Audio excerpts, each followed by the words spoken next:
I should add, and I'm partly going to leave this to John, but I remember very well going to see Colin Powell when he was Secretary of State under the last administration, and him finally agreeing, after being pressed for nearly 2 years, to call what was happening in Darfur genocide, and for the same reason, the same reluctance, the same reason. If we call it that, it means we are responsible for doing something about it. Now, nobody forced your country or your government to sign the Genocide Convention, but it's a solemn pact once you have signed it. And once that finding has been made, it is something that is going to involve you too. And as we speak in Africa, terrible things are being done, in effect, in our name, because of our reluctance to face the real meaning of the language on this question. In the past century, therefore, in Europe, just in civilized Christian, let's just call it civilized Europe, in the 20th century, I was born halfway through that century. The century is inaugurated by an attempt to destroy the Christian Armenian population of the Ottoman Empire, very nearly successfully, almost a complete erasure and destruction. It climaxes in the middle of the century with an attempt to destroy the Jewish people of Eastern and Central, and indeed Southern Europe, which is also very nearly successful. It almost succeeds in the utter destruction of a whole people, a whole culture, a whole architecture, a whole library system, very nearly a language. And it closes, or very nearly closed, with an attempt by Christians, mainly Orthodox and some Catholic, in former Yugoslavia, to erase the Muslim population of Bosnia and then of Kosovo.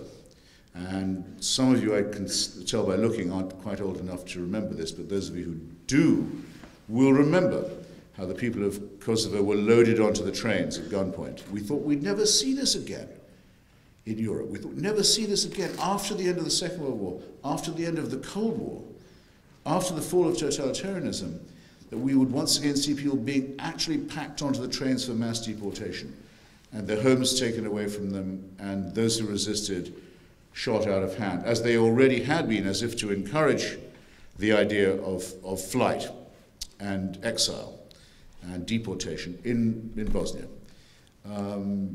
If you've ever had to see this in person, and had to see it in civilized Europe, at an hour's flying time from Rome, an hour's flying time from Vienna, 2 hours from London, an hour and a half from Paris, that's as far as you had to go to watch it happening, and then to hear the pathetic excuses that were made about why not to do anything about it. And this brings me to a second language problem. The word genocide wasn't even coined until 1942 or 1943 by a brilliant lawyer, Raphael Lemkin, operating in Geneva, who thought we did need a word for it. Up till then, there hadn't been a word for the attempt to destroy a whole people or their culture or their physicality. When Henry Morgenthau, the American ambassador in Turkey, reported back to Washington in 1915-16 about what was happening in the Turkish provinces, particularly of Harput and Van provinces, where the main concentrations of Armenians were. And he got reports directly. We can read them. You can read them in a wonderful book called Slaughterhouse Province. It's a first-hand account from the local American consular officials about the putting to the sword of the Armenian people. Morgenthau reported to the State Department, what is happening here and what we can witness to is a process of race murder. In a way, race murder is a more electrifying, more galvanizing term, isn't it, than genocide. Genocide is somehow rather technical. It's almost too clinical. Race murder gives you a better sense of what we're talking about and how it might feel to witness it. But then for humanists like myself, and I hope yourselves, the whole term race is problematic. I mean, what we argue is that the human race is not subdivided by species. We are only one species. All the other divisions between us are, in a sense, artificial. And this raises another question, not an uninteresting one. Can genocide be committed by people of the same ethnicity upon one another? It's not an unimportant question at all. The million or so Cambodians who were killed by the Khmer Rouge were being killed by fellow Cambodians.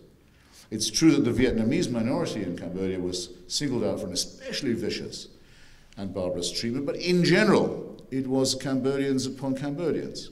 Does this qualify as genocide? Do we think of ourselves racially, or do we think of ourselves as human? Very worthwhile subject, I think, possibly to divide and to disagree about, but we know it when we see it. We know the idea of what I would call exterminism, the idea that all those who don't agree, or who don't belong, or who somehow haven't subscribed to the right ideology, must be killed. And the same, I think, is going to face us very soon in the case of North Korea, where the population of North Korea is being starved to death and enslaved by other North Koreans. You probably know that the average height of the surviving North Koreans, those who came through the famine of the last decade, is 6 inches less than a South Korean. It takes a lot of cruelty to starve people down by 6 inches. But it was done, and it's going on now as we're sitting here. And many of those are people who are going to die or be hopelessly stunted, especially the children, mentally as well as physically. And the question is, well, is this too the kind of thing that ought to mandate intervention, as the Genocide Convention does? And this is a question I'm only going to ask. I'm going to hope that you will come up with some answers.